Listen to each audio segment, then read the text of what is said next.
Percayakah anda, sebelum Christopher Columbus sampai ke Amerika, sebenarnya pelayar Melayu Islam yang terlebih dahulu sampai ke sana? Inilah kisah Haji Mi Malaya.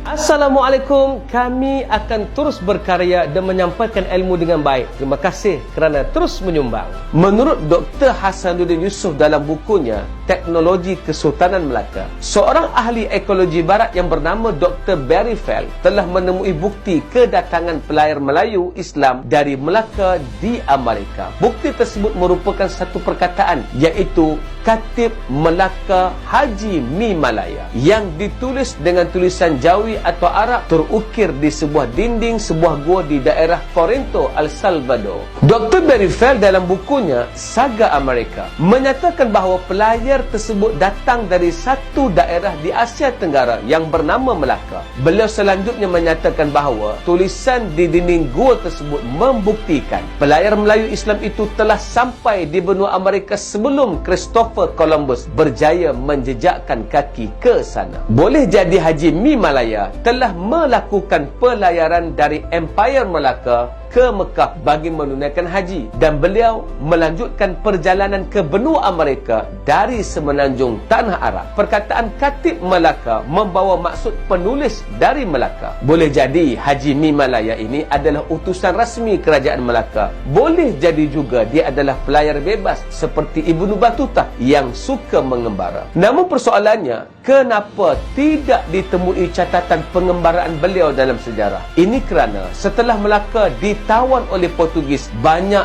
karya-karya tempatan telah dimusnahkan atau disimpan oleh mereka. Maka catatan berharga ini tidak berada di tangan kita. Bila meneliti kajian Dr. Barry Feld ini, maka ianya tidak pelik apabila orang Melayu berjaya berlayar sejauh itu. Ini kerana orang Melayu memang terkenal sebagai pelayar dunia. Perkara tersebut telah disebut oleh sarjana barat seperti Kevin Raleigh dalam bukunya The Human Journey, A Concise Introduction to the World History, dan Michael Addes dalam bukunya Agricultural and Pastoral Societies in Ancient and Classical History, tentang kepandaian orang Melayu berkenaan ilmu perkapalan dan pelayaran. Kisah ini membuktikan kita orang Melayu telah sampai ke suatu pencapaian yang hebat. Nenek moyang kita adalah para pelayar yang berpengalaman dan jauh perjalanan. Jadi, jika ada yang mengatakan bangsa kita jumud dan berpemikiran tertutup, itu tidak benar. Kisah ini akan dapat membuka minda kita bahawa bangsa Melayu bukanlah kelompok yang tidak bercampur dengan dunia luar dan hanya pandai mencari ikan di sungai sahaja. Bahkan kita setaraf dengan